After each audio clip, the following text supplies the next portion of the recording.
I first became aware of Solar Ash when I saw Penny Parker of SnapCube.com tweeting about the game and her expectation that it was a not Sonic the Hedgehog game, only a tweet later to clarify that it's a great Shadow the Hedgehog game. This piqued my interest, and I tried the game out and found that Solar Ash's emphasis on skating and combat were very comparable with Shadow the Hedgehog, or at least what people wanted Shadow the Hedgehog to be. Even beyond this initial comparison, I found Solar Ash to be an exceptional video game, and it's stuck around with me ever since my first playthrough. Solar Ash follows Ray, a Void Runner tasked with using the Starseed to save her homeworld from the Ultra Void, a supermassive black hole threatening to destroy her homeworld.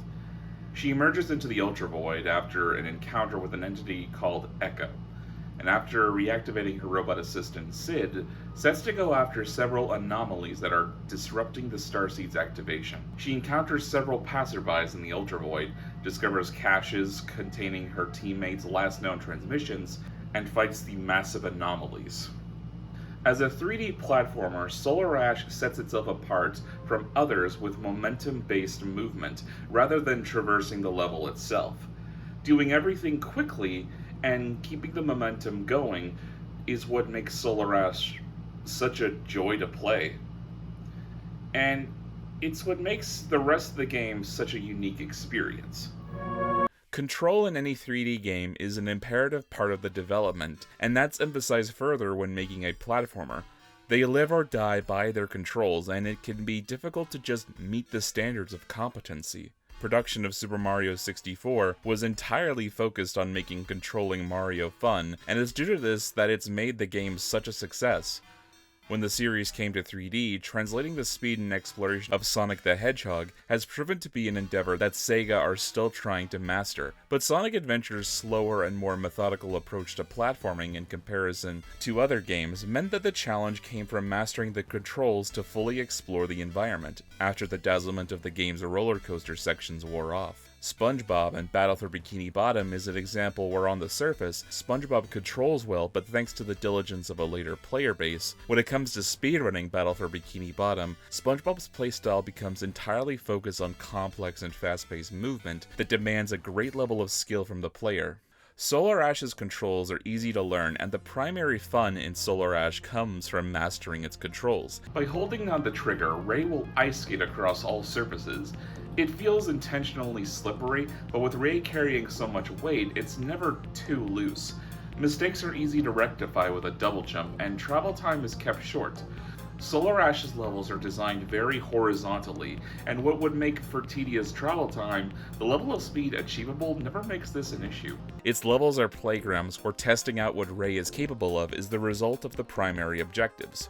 This, in and of itself, isn't remarkable. Every game's level design works to challenging your mastery of the game's mechanics. What Solar Ash differentiates itself in is that the levels are designed to encourage experimentation. Multiple ways of accomplishing the goal are offered to the player, and it depends on their level of skill with the controls. While I don't consider myself a speedrunner in the slightest, I would imagine that it gets the gears turning in that person's brain. What I find gets the speedrunner's gears turning is the areas in between solid landmass. The Ultra Void is marked by a cloud-like substance. That is like how many people imagine clouds are like if they were only raised on cartoons. Throughout my playthroughs, I would time both my dashes and my jumps at the cloud's peak to get as much distance before the process would repeat itself. Downtime during a game is often necessary so a player isn't burnt out from the game.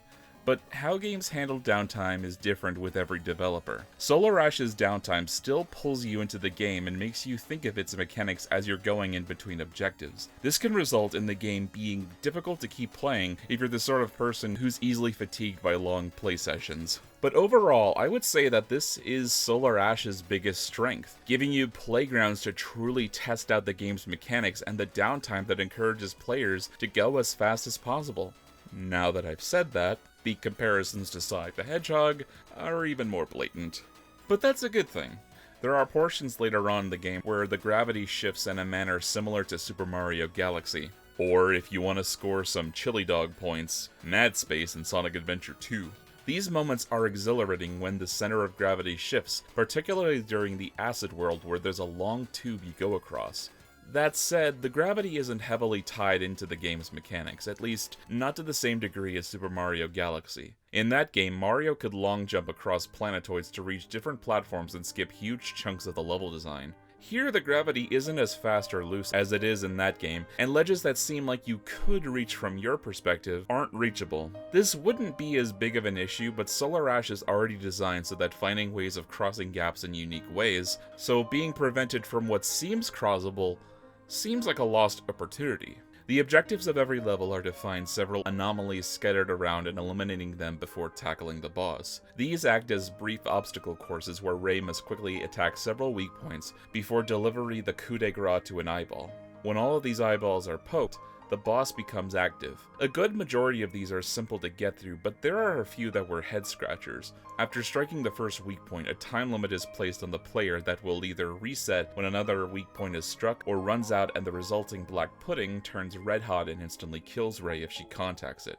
It will also turn red hot if Ray contacts it without attacking the weak point in order to prevent sequence breaking. These make up a huge chunk of the game, and the ways in which you've challenged vary greatly, but they're never more than a quick obstacle course. If I have any big problem with how levels are constructed, it would be Void Runner caches. It isn't always the case, but I feel that 3 times out of 5, these caches were dropped into the world with reckless abandon, and do not take advantage of the level design at hand. The remaining caches do make good use of the present level design, but it's still not as interesting as the other examples I've given. This wouldn't be a problem if I found the rewards worth a damn, and I suppose they are, because the rewards are a buff to raise attack, defense, or more cells collected, but I just don't find that worth the hassle of collecting these. The boss fights are the highlight of the game. They aren't so much fights or battles, but a gauntlet of obstacles that must be circumvented 3 times in a row before the boss is defeated. They're very forgiving as boss fights go, and they offer the most exhilarating moments in normal gameplay. From a programming standpoint, it's remarkable how consistent the world remains despite the inclusion of a new level in geometry. While most games transport players into an arena for the fight, and it isn't too terribly uncommon for open world games to utilize the traversable world as a fighting stage, Gravity Rush for example, none of them have been fights that also count as traversable geometry. The closest comparisons to Solar Ash's boss fights are the Colossi from Shadow of the Colossus, where defeating the Colossi entails finding their weak spots rather than engaging them in combat. Solar Ash is much more fast-paced. It still embodies the idea of tackling weak spots rather than contending with the beast in a traditional fight. Combat from moment to moment is not as fleshed out as it could be, ironic given the comparisons made earlier in this video to one Edgy the Hedgy. Common enemies don't offer an engaging experience and can often be ignored, which is a shame because Ray's 3-hit combo is not terrible to perform. In fact, I'd say it's great, especially when you attack while dashing. It was common for me to attack foes while dashing through them. It's immensely satisfying, but unnecessary given the game never requires combat of any sort. It's missed potential.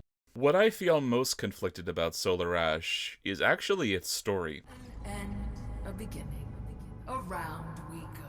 Which I feel bad to say considering the level of quality put into it. The actors are fantastic, and while the story isn't groundbreaking, there are some particularly great moments. The Admiral fella ended up being my favorite character you work with. He's boisterous and cheerful, and when it comes down to it, he avenges his men. Nothing else is worth writing home about, and they follow a similar beat. This is especially true with the Void Runner caches, which follow the same pattern and end the same way. The biggest problem Solar Ash's narrator suffers from is that I don't really care what happens to Ray's homeworld, and saving it from the Ultra Void is Ray's main motivation throughout the game. So when that's all that Ray is concerned with, there's a disconnect. Great writing and acting can carry a narrative only so far.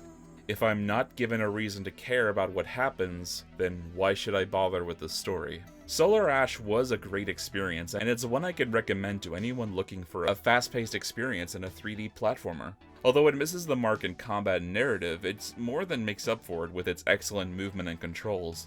During the end, Ray laments the heartache and loss that everyone has suffered. Sid responds that they can rebuild, and where they are has much potential. That sums up the game better than I can.